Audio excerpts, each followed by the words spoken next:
Tuhan melakukan, menggenapkan apa yang diwahyukannya kepada saudara dan saya. Yang diperlukan adalah percaya. Kalau saudara mau bersama Tuhan Yesus, tidak ada yang tidak bisa.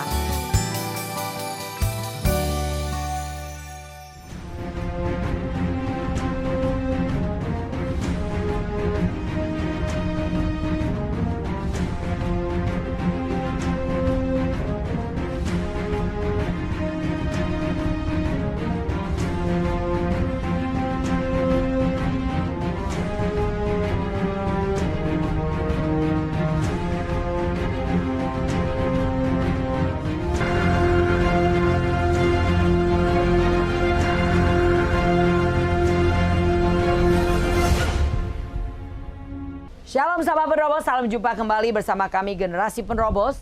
Kita akan masuk tema khusus hari ini, yaitu dalam rangka memperingati Paskah dengan tema dipersiapkan untuk kemuliaannya. Ya, sebelum kita memulai, mari kita satukan hati kita berdoa.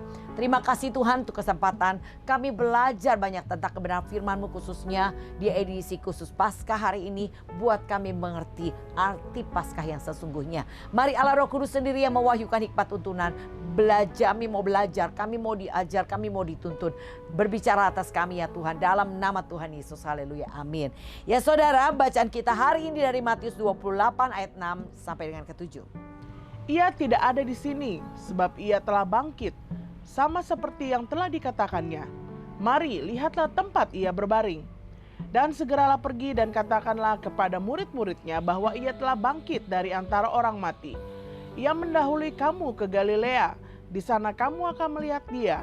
Sesungguhnya aku telah mengatakannya kepadamu. Amin. Yesus telah bangkit saudara. Dan kebangkitan Yesus adalah permulaan kemenangan bagi orang-orang percaya. Kalau Yesus tidak bangkit, betapa malangnya saudara dan saya. Jadi oleh karena itu saudara, kematian Yesus bukanlah kekalahan. Tapi kematian Yesus adalah permulaan kemenangan bagi kita. Ya, kematian bagi manusia biasa itu adalah akhir dari kehidupan. Tapi kematian Tuhan Yesus berbeda saudara. Melalui kematiannya justru dia memulai sesuatu untuk menyatakan kemenangannya. Jadi kekristenan bukan hanya sekedar agama, sebab kekristenan adalah rencana Tuhan yang sempurna dalam kehidupan manusia. Ya, rencana Tuhan dalam kekristenan adalah kehidupan yang membawa saudara dan saya pada kemuliaan yang sesungguhnya. Jadi kalau Yesus sudah bangkit, saudara dan saya juga pasti akan dibangkitkan, yaitu memperoleh kehidupan yang tidak pernah mati lagi, atau dikatakan kehidupan kekal di dalam kerajaan surga yang kita nantikan.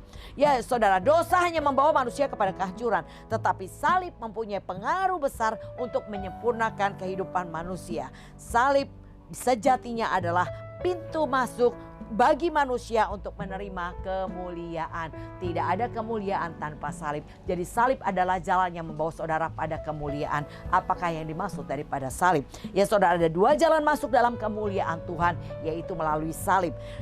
Yang pertama adalah jalan masuk kepada penghukuman melalui jalan salib, iman yang merupakan kebahagiaan bagi umat Kristen. Jadi Yesus sudah melakukannya menjadi teladan buat kita, bahwa ia menanggung penghukuman bukan karena ia berbuat dosa, tidak. Kita tahu bagaimana Yesus selama di bumi, ia menunjukkan jalan kebenaran kepada kita umat manusia. Bahkan ia menyembuhkan orang yang sakit, ia melepaskan orang yang terikat, dan ia memberi solusi untuk setiap masalah. Nah, maka di sini kita belajar daripada teladan Yesus. Ia rela menjadi orang yang terhukum, agar kita yang orang yang terhukum, harusnya kita yang terhukum saudara. Karena hanya orang yang terkutuklah yang mati di kayu salib, dan kita semua sudah ada di bawah kutuk. Harusnya kita yang disalib, tapi Yesus menggantikan kita. Maka ia dikatakan ia yang bebas, ia menjadi kutuk, agar kita yang terkutuk boleh mengalami kebebasan, kemerdekaan, kemuliaan. Oleh karena itu bersyukurlah kita, karena Tuhan Yesus sudah menggantikan posisi kita, sehingga kita boleh layak memperoleh kemuliaannya. Dan jalan masuk itu melalui salib saudara. Dan itu yang membawa kita pada kebahagiaan sebagai umat Kristen, yaitu kemuliaannya. Jalan masuk ke dalam kemuliaan Tuhan bukan berarti tidak ada tantangan dan kekecewaan. Tapi kita tahu saudara, mau ikut Yesus pertama kali Tuhan berkata dengan satu syarat. Kalau mau ikut aku, syaratnya, maukah engkau sangkal diri, pikul salib setiap hari? Kalau engkau mau, mari ikut aku, kata Tuhan. Jadi Jadi saudara, di dalam mengikuti Yesus, saudara harus belajar sangkal diri. Apakah arti sangkal diri? Sangkal diri artinya tahan mau marah. Tuhan bilang berhenti marah, tinggalkan panas hati. Itu hanya membawa kepada kejahatan. Kalau dimaki rela, kayaknya sepertinya mau kita maki lagi. Tapi Tuhan bilang tahan, tidak boleh. Kalau dimaki, engkau harus memberkati orang yang memaki. Bahkan Tuhan berkata, kasihilah musuhmu dan berdoa bagi orang yang menganiaya kamu. Secara manusia itu bukan hal yang mudah. Tetapi yang kita percaya bahwa Tuhan memberi Roh Kudus menjadi penolong agar kita dapat menghidupi setiap kebenarannya. Dan itu melalui salib. Makanya saudara, kalau saudara mau ikut Yesus, saudara harus rela sangkal diri. Pikul salib artinya saudara hadapi setiap prosesnya. Maka kita percaya Filipi 4 di ayat yang ke-13 dikatakan, segala perkara dapat kutanggung di dalam Dia yang memberi kekuatan kepadaku. Segala perkara yang saudara hadapi dalam memikul salib saudara sebagai orang percaya, saudara pasti bisa tanggung di dalam kekuatan Tuhan. Saudara harus ambil kekuatan Tuhan. Itu yang memampukan kita untuk menanggung atau memikul setiap salib yang Tuhan izinkan terjadi. Tapi percayalah 1 Korintus 10 dikatakan ayat ke-13. Pencobaan-pencobaan yang kamu alami ialah pencobaan-pencobaan biasa yang tidak melebihi kekuatan manusia. Dan jika kita dicobai, Tuhan akan beri solusi. Tuhan beri jalan keluar supaya kita kuat menanggungnya. Jadi oleh karena itu, inilah yang harus kita lakukan. Saudara hanya perlu hadapi setiap prosesnya. Pikul setiap salib kita. Karena kita harus pikul salib setiap hari. Kalau dikatakan Matius 6 ayat ke-34. Sebab itu janganlah kamu khawatir akan hari besok. Karena hari besok mempunyai kesusahannya sendiri. Kesusahan hari ini cukuplah untuk hari ini. Setiap hari ada kesusahan yang menanti saudara dan saya. Kenapa ada kesusahan? Karena disitulah Tuhan mau nyatakan kuasanya sebagai penolong. Manusia Tuhan izinkan ada dalam kesusahan untuk Tuhan menolong saudara dan saya. Nah inilah saudara yang harus kita alami. Mau ikut Yesus harus mau sangkal diri, pikul salib setiap hari. Yang kedua dikatakan Mazmur 34 ayat ke-20. Kemalangan orang benar banyak, tetapi Tuhan melepaskan dia dari semuanya itu. Ya. Kemalangan orang benar bukan sedikit. Kemalangan orang benar banyak. Tapi Tuhan meluputkannya. Ini saudara ya. Tujuan Tuhan mengizinkan begitu banyak kemalangan bagi orang percaya. Untuk semakin kita melihat kedahsyatan Tuhan sebagai penolong dalam kehidupan saudara dan saya. Seperti apa yang dikatakan oleh Daud. Bahwa Tuhan dia adalah penolong dalam kesesakan yang sangat terbukti. Ya saudara, dan bahkan dikatakan Kisah 14 ayat ke-22. Di tempat itu mereka menguatkan hati murid-murid itu dan menasihati mereka supaya mereka bertekun di dalam iman. Dan mengatakan bahwa untuk masuk ke dalam kerajaan Allah kita harus mengalami banyak sengsara. Untuk masuk kerajaan Allah kita harus mengalami banyak sengsara. Saudara catat ya, apa yang banyak bukan berkat. Sengsara yang banyak ya untuk masuk kerajaan Allah. Apakah saudara masih mau masuk kerajaan Allah? Ya tentunya kita mau. Tetapi tahu saudara resikonya bahwa kita harus mengalami kemalangan yang banyak. Kita harus pikul salib setiap hari. Dan juga kita akan mengalami banyak sengsara. Bahkan 2 Timotius 3 ayat 12 dikatakan. Memang setiap orang yang mau hidup beribadah di dalam Kristus Yesus akan menderita aniaya. Ya. Setiap orang yang mau hidup beribadah di dalam Kristus Yesus akan menderita aniaya. Bukan hal yang enak yang saudara akan hadapi ketika saudara mempunyai komitmen untuk mengikuti Yesus. Ada begitu banyak kemalangan, ada banyak sengsara, ada aniaya, ada salib yang kita harus pikul setiap hari. Tetapi percayalah saudara, di dalam keadaan-keadaan demikian, disitulah Tuhan akan menyatakan kemuliaannya. Disitulah engkau akan mengenali Yesus Tuhan, dia sebagai penolong. Yang tadi dikatakan Mazmur 46 ayat kedua. Allah itu bagi kita tempat perlindungan dan kekuatan sebagai penolong dalam kesesakan sangat terbukti. Demikian yang dikatakan Daud. Kenapa Daud berkata demikian? Karena dia mengalami begitu banyak kesengsaraan, begitu banyak aniaya, mengalami ada begitu banyak kesulitan di dalam hidupnya. Bahkan anaknya sendiri mengambil ketatahnya sehingga ia harus keluar daripada istana. Saudara kita melihat ada begitu banyak kesulitan di dalam mengikut Tuhan Yesus. Tapi jangan takut.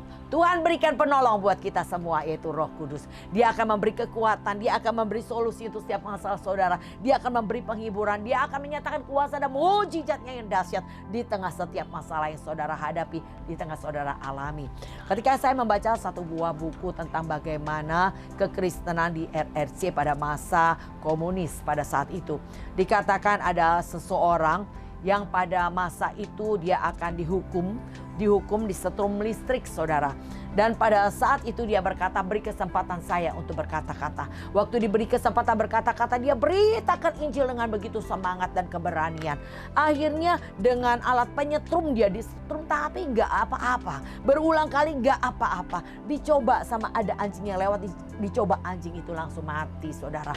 Nah, ada banyak kuasa dan mujizat terjadi di tengah aniaya, di tengah kemalangan, di tengah kesengsaraan yang dihadapi. Saudara akan melihat kedahsyatannya Tuhan. Dia sebagai Tuhan penolong kita yang dahsyat. Dia sebagai Tuhan Jehovah Jireh, Allah yang menyediakan.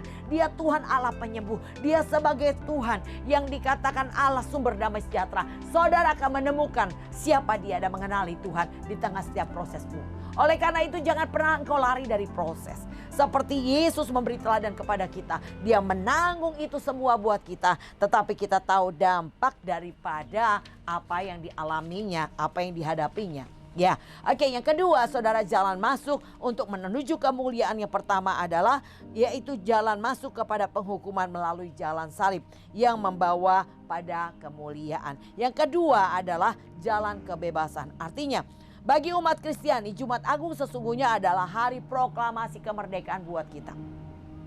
Karena dengan kematian Yesus dan kebangkitannya itu memberi satu pengertian buat kita bahwa kita juga akan dibangkitkan. Kita tidak hanya mati dan binasa, tapi kita mati dan kita memperoleh hidup yang sesungguhnya dalam kemuliaannya. Jadi saudara, ketika Yesus berkata selesai di kayu salib, maka sebetulnya kita telah dibebaskan dari segala belenggu dosa dan dalam Kristus tidak ada lagi penghukuman dan kutuk. Saudara yang hidup dan tinggal di dalam Tuhan, saudara akan dibebaskan dari segala yang dikatakan penghukuman, kutuk, dan perbudakan. Kita adalah orang-orang yang merdeka. Di dalam Tuhan, di dalam kebenaran ada kemerdekaan. Jadi saudara bersyukurlah dengan kematian dan kebangkitan Yesus, kita hari ini dimerdekakan. Hari ini kita dibebaskan dari kutuk. Asal kau tetap tinggal di dalam Tuhan, asal kau tetap bersama Tuhan, asal kau ambil kekuatan Tuhan, engkau akan melihat betapa dahsyatnya Tuhan menyertai kita orang percaya. Jadi kedua jalan di atas mengantarkan saudara dan saya sebagai umat Kristen untuk apa? Masuk ke dalam jalan keberhasilan dan jalan kemuliaan. Ya, tidak ada kemuliaan tanpa salib. Seperti teladan yang dilakukan Yesus, dikatakan Filipi 2 ayat ke-6 sampai dengan ayat ke-9. Yang walaupun dalam rupa Allah tidak menganggap kesetaraan dengan Allah itu sebagai milik yang harus dipertahankan, melainkan telah mengosongkan dirinya sendiri dan mengambil rupa seorang hamba dan menjadi sama dengan manusia. Dan dalam keadaan sebagai manusia, ia telah merendahkan dirinya dan taat sampai mati, bahkan sampai mati di kayu salib. Itulah sebabnya Allah meninggikan dia dan mengaruniakan kepadanya nama di atas segala nama. Ya, demikian yang dikatakan dalam Filipi 2 ayat 6 sampai dengan ke-9. Teladan yang Tuhan tinggalkan buat kita. Dikatakan ia tidak mengambil kesetaraannya dengan Allah. Ia adalah Allah, tapi dia tidak ambil hak itu sebagai hak yang harus dipertahankan. Tetapi yang dilakukan, ia mengosongkan dirinya sendiri. Artinya menyerahkan hidupnya untuk masuk di dalam rencana penebusan yang diberikan buat manusia. Dan berikutnya dikatakan ia mengambil rupa hamba, bahkan taat sampai mati. Dan dikatakan ia menjadi sama dengan manusia, artinya dia merendahkan diri derajat yang jauh lebih rendah. Dia Allah, rela menjadi manusia yang paling hina, yang berdosa, yang terkutuk. Dia rela mengambil rupa manusia, bahkan taat sampai mati. Dihina, dipermalukan, diludahi, ditinju, dipukul. Wow, saudara, teladan Tuhan Yesus sangat luar biasa buat kita orang percaya. Jadi biarlah ini yang menjadi teladan yang kita ikuti, saudara. Tidak ada penderitaan yang manusia tanggung yang tidak Tuhan Yesus tanggung. Semua sudah dialami oleh Tuhan Yesus. Dan bagaimana responnya itu yang harus kita teladani. Itu yang harus kita lakukan. Sehingga dampaknya dikatakan di ayat ke-9. Itulah sebabnya Allah sangat meninggikan dia dan mengaruniakan kepadanya nama di atas segala nama. Ya, itu dampaknya saudara. Karena Yesus tidak mengambil kesetaraannya dengan Allah itu sebagai milik yang harus dipertahankan. Dia kosongkan dirinya, serahkan hidupnya dalam rencana Tuhan. Ia mengambil rupa hamba, taat sampai mati. Bahkan menjadi sama dengan manusia. Dia merendahkan diri sedemikian rupa. Maka dampaknya ia, Tuhan Yesus, ditinggikan dan dikaruniakan nama di atas segala nama. Supaya dalam nama Yesus bertekuk lutut segala yang ada di langit dan yang ada di atas bumi dan yang ada di bawah bumi. Dan segala lidah mengaku bahwa Yesus Kristus adalah Tuhan. Jadi saudara, ketika kita mengalami salib, ketika kita mengalami proses direndahkan, semakin direndahkan kau akan semakin ditinggikan. Ini teladan Yesus. Jadi untuk membawa kita pada kemuliaan, kita harus melewati masa yang namanya dikatakan salib yang harus kita pikul. Penderitaan sebagaimana pengikut jalan Tuhan, kita harus rela menanggungnya. Sekalipun melalui berbagai penganiayaan, tapi Tuhan punya janji.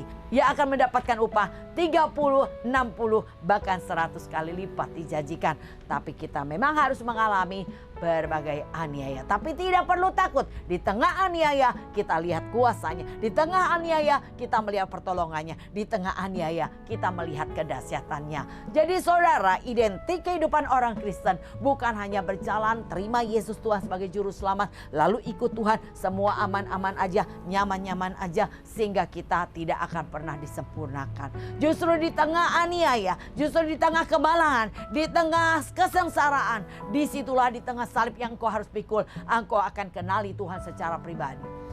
Hosea 4 ayat 6 dikatakan, umatku binasa karena mereka tidak mengenal Allah. Karena mereka yang menolak pengenalan akan Allah, maka aku tidak akan mengangkat mereka menjadi imamku. Karena kau melupakan pengajaran Tuhan Allahmu, maka aku juga melupakan anak-anakmu, dikatakan firman Tuhan. Jadi apa yang harus kita lakukan hari ini saudara? Yang perlu saudara lakukan adalah hadapi setiap proses. Jangan kau lari di setiap proses yang kau hadapi sehingga kau tidak akan pernah kenali Tuhan.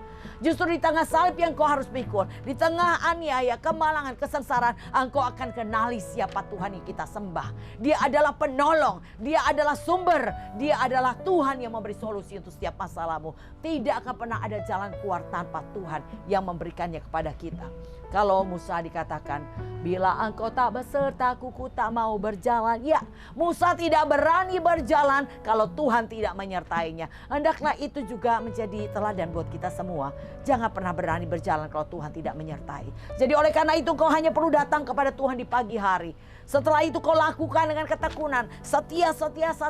Hadapi setiap proses, saudara tetaplah datang kepada Tuhan. Jangan pernah berhenti datang kepada Tuhan karena apapun. Saya belajar dari teladan Daud. Pernah satu kali Daud bertanya kepada Tuhan, Tuhan apakah saya harus maju perang? Tuhan bilang maju, tapi ternyata dia kalah. Tapi itu tidak membuat dia berhenti berseru kepada Tuhan. Dia tanya sekali lagi, Tuhan apakah aku harus maju perang? Tuhan bilang maju, tapi dia kalah lagi saudara.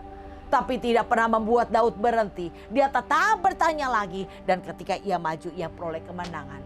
Dia nggak bilang Tuhan kok aku udah berseru, aku udah tanya, Tuhan bilang maju kenapa aku kalah? Daud tidak pernah bertanya demikian. Daud hanya terus menjalankan setiap hari-harinya dengan terus bertanya kepada Tuhan dan percaya sepenuhnya kepada Tuhan.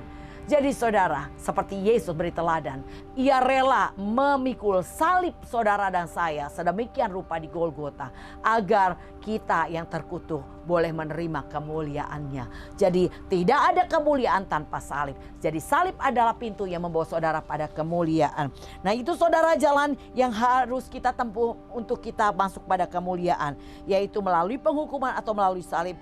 Dan percayalah, jalan kebebasan yang Tuhan berikan kepada kita melalui kebangkitannya. Saudara, hari ini kita yakin dan percaya kita pun akan dibangkitkan. Pada hari dikatakan sangkakala terakhir terdengar, maka dikatakan yang mati akan dibangkitkan, yang hidup akan diubah dalam tubuh kemuliaan. Ada satu janji kemuliaan yang besar. Itulah yang kita nantikan, itulah yang kita rindukan. Boleh bersama Tuhan di awan permai. Kita akan memperoleh puji-pujian, kehormatan, kemuliaan pada hari itu. Hari ini kita sedang menantikan masa itu, masa pengangkatan orang percaya. Jangan saudara tertinggal. Sebab apa yang akan terjadi kepada orang yang tertinggal? Maka mereka akan mengalami aniaya yang dahsyat yang tidak pernah ada dulu, sekarang dan tidak akan pernah ada lagi. Jadi kesempatannya sekarang, carilah Tuhan selagi Tuhan berkenan ditemui. Dan percayalah, jalan yang kita harus tempuh adalah jalan yang sudah Tuhan tempuh sebelumnya. Dan jalan yang Tuhan sudah tempuh kita tahu akhir perjalanannya, yaitu kemuliaan. Ia ditinggikan lebih dari segala nama, tapi dia harus melalui masa-masa. Dia mengalami salib yang harus dipikulnya. Dia harus mengalami jalan-jalan yang sulit, tetapi ia datang kepada Tuhan. Saudara tahu cerita bagaimana di Taman Getsemani ia ditangkap dan ia mengalami prosesi penyalipannya. Dikatakan Yesus berdoa 3 kali dengan doa yang sama. Yaitu dikatakan ia berkata, Bapa, jika Tuhan berkenan biarlah lalukan cawan ini daripadaku. Tapi bukan kehendakku tapi kehendak-Mu yang jadi. Demikian dikatakan Tuhan. Dan pada saat setelah berdoa dia melihat murid-murid yang tertidur. Dia bangunkan, berjaga-jagalah dengan aku 1 jam saja. Tapi murid-muridnya bangun dan Yesus berdoa lagi dengan doa yang sama. Kenapa? Karena Yesus takut, saudara. Waktu ia takut karena dia tahu apa yang dia harus tanggung. Apa yang dia harus alami setelah ia berdoa itu. Yaitu proses yang amat mengerikan. Kalau saudara membayangkan film Passion aja sudah cukup mengerikan yang saudara ditanggung Yesus. Tapi sesungguhnya kalau dikatakan dalam Yesaya 53 itu lebih ngeri dari itu. Yesus tidak lagi berbentuk manusia. Setiap cambukan ditarik dagingnya tercabik. Dan cambuk itu asal aja saudara bisa kena ke muka, ke leher, ke badan.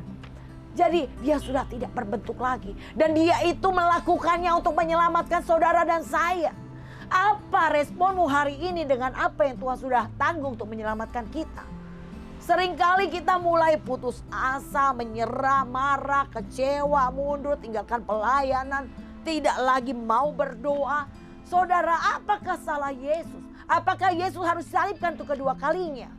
Saudara, sudah cukup apa yang Tuhan Yesus tanggung buat kita. Bagian kita hari ini, biarlah kau membalas kasih dan kemurahan Tuhan. Seperti Paulus bekerja lebih keras dari yang lain. Gak berhitung-hitung saudara. Lakukan segala sesuatu dengan ketulusan. Saya katakan kepada Tuhan, sekalipun saya beri nyawa saya, sekalipun saya beri waktu saya pagi, siang, malam, hari, saya tahu saya tidak bisa membalas apa yang Tuhan berikan buat saya. Jadi oleh karena itu lakukanlah sedemikian saudara. Tuhan sudah memberi teladan dan mengajar kita. Ia rela direndahkan serendah-rendahnya. Tapi kita tahu dampaknya ditinggikan lebih dari segala nama. Begitu juga saudara saya. Saudara mau mengalami kemuliaannya. Yaitu kemuliaan yang kekal. Tidak ada lagi ratapan, tidak ada lagi kesakitan, tidak ada lagi ketakutan. Yang ada sukacita yang melimpah-limpah. Caranya cuma satu. Hadapi, lewati salib yang engkau saat ini Tuhan izinkan ada padamu. Engkau hanya perlu pikul salibnya. Kekuatan Tuhan menyertai kita, memampukan kita untuk menyelesaikannya sampai di garis finish. Ada janji kemuliaan, ada janji yang sangat besar yang dikatakan Paulus dalam Roma 8 ayat 18. Sebab aku yakin bahwa penderitaan zaman sekarang ini tidak dapat dibandingkan dengan kemuliaan yang akan dinyatakan kepada kita. Penderitaan yang kita tanggung hari ini tidak bisa dibandingkan dengan kemuliaan yang begitu besar yang Tuhan sediakan bagi setiap kita orang percaya. Jadi yang diperlukan adalah saudara, mari terima prosesnya. Hadapi bersama dengan Tuhan dan kekuatannya itu Roh Kudus yang menyertai kita. Dia akan memampukan kita untuk kita melihat kemenangan lepas kemenangan. Sehingga imanmu makin bertumbuh. Kau akan berakar kuat di dalam Tuhan. Imanmu makin bertumbuh. Melalui proses pembentukan apapun tidak membuat engkau menjadi mundur. Tapi kita tahu bahwa tujuan kita adalah akhir daripada kehidupan kita. Yaitu kemuliaan kerajaan surga. Apa yang kita tanggung sangat tidak sebanding dengan apa yang Tuhan sediakan. Terlalu besar, terlalu mulia. Oleh karena itu biarlah kita berpikir demikian. Gak apa-apa, mau diapain aja, mengalami apapun gak apa-apa, asal aku bisa menyenangkan hati Tuhan, biarlah kita melakukannya. Amin. Ya demikian sahabat penerobos, biarlah kebangkitan Tuhan Yesus melalui perayaan Paskah yang kita peringati pada saat ini, biarlah boleh memberi rema buat kita, bahwa kebangkitannya memberi kebangkitan buat kita. Saudara, bangkit dari keterpurukanmu, bangkit daripada kelemahanmu, bangkit daripada kegagalanmu. Percayalah bersama dengan Tuhan, Tuhan akan memberi kemenangan lepas kemenangan. Ada janji kemuliaan seperti Tuhan Yesus dimuliakan, sedemikianlah kita akan dimuliakan asal kau mau menanggung salib yang ada di depanmu hari ini. Jangan potong salibmu, jangan lari dari salibmu, tapi hadapi pikul setiap salibmu bersama dengan Tuhan Yesus, engkau akan lihat ujung perjalananmu adalah kemuliaan, ujung perjalananmu adalah kehidupan kekal. Saya akan berdoa buat sahabat penerobos yang hari ini mungkin sahabat penerobos hampir-hampir menyerah, hampir-hampir berkata, aku tidak mau melanjutkan lagi. Engkau tidak bertahan, engkau tidak dapat bertahan dengan proses-proses kau hadapi. Tapi hari ini biarlah kebenaran ini dalam memperingati Paskah boleh menjadi rema buat kita. Yesus rela menanggung sehingga ia dimuliakan. Saya akan berdoa buat kita. Bapa, kami mengucap syukur untuk kebenaran yang sudah kami terima. Kami mau belajar daripada teladan Yesus. Ia rela direndahkan sedemikian rupa. Dikatakan Tuhan Yesus rela tidak mengambil kesetaraannya dengan Allah sebagai hak yang harus dipertahankan. Ia mengosongkan dirinya, ia taat sampai mati, merendahkan dirinya sedemikian rupa menjadi manusia. Oleh sebab itu dikatakan ia ditinggikan lebih daripada segala nama. Hari ini kami mau belajar untuk kami rela memikul salib. Seberapa besarnya kami tahu, Tuhan tahu bahwa yang kami pikul tidak akan melebihi daripada kekuatan kami. Terima kasih Tuhan, bangkitkan semangat kemerdekaannya daripada Tuhan, bangkitkan semangat kebangkitan daripada Tuhan, agar kami boleh memandang kepada Tuhan dan semakin berkobar-kobar di dalam Tuhan. Terpuji nama Tuhan untuk kebangkitan yang Tuhan berikan. Kami mau bersemangat karena Tuhan yang menyertai kami, memberi kemerdekaan, kebebasan, dan kebangkitan. Dalam nama Tuhan Yesus, haleluya, amin. Sahabat penerobos, biarlah ini menjadi rema buat kita hari ini. Salib adalah jalan menuju pada kemuliaan. Itu adalah pintu yang membawa kita kepada tujuan, yaitu kehidupan kekal dalam kerajaan surga. Sahabat penerobos, tetap saya mengundang sahabat penerobos untuk bergabung dalam komunitas kami, Penerobos. Ya, saudara catat nomor WA di bawah ini dan saudara katakan, saya mau bergabung dalam komunitas Penerobos. Saya akan masukkan saudara di dalam komunitas kami, pemuritan, doa pagi, dan ada banyak ibadah-ibadah yang akan membawa saudara lebih bertumbuh di dalam Tuhan dan menjadi penerobos di akhir zaman. Demikian juga untuk anak-anak muda di usia 25 sampai 40 tahun, silakan bergabung dalam komunitas kami, yaitu Generasi Yeremia. Saudara akan terbentuk menjadi anak-anak muda yang berani menyuarakan kebenaran dan cinta mati-matian kepada Tuhan. Tuhan Yesus memberkati. Salam GOB.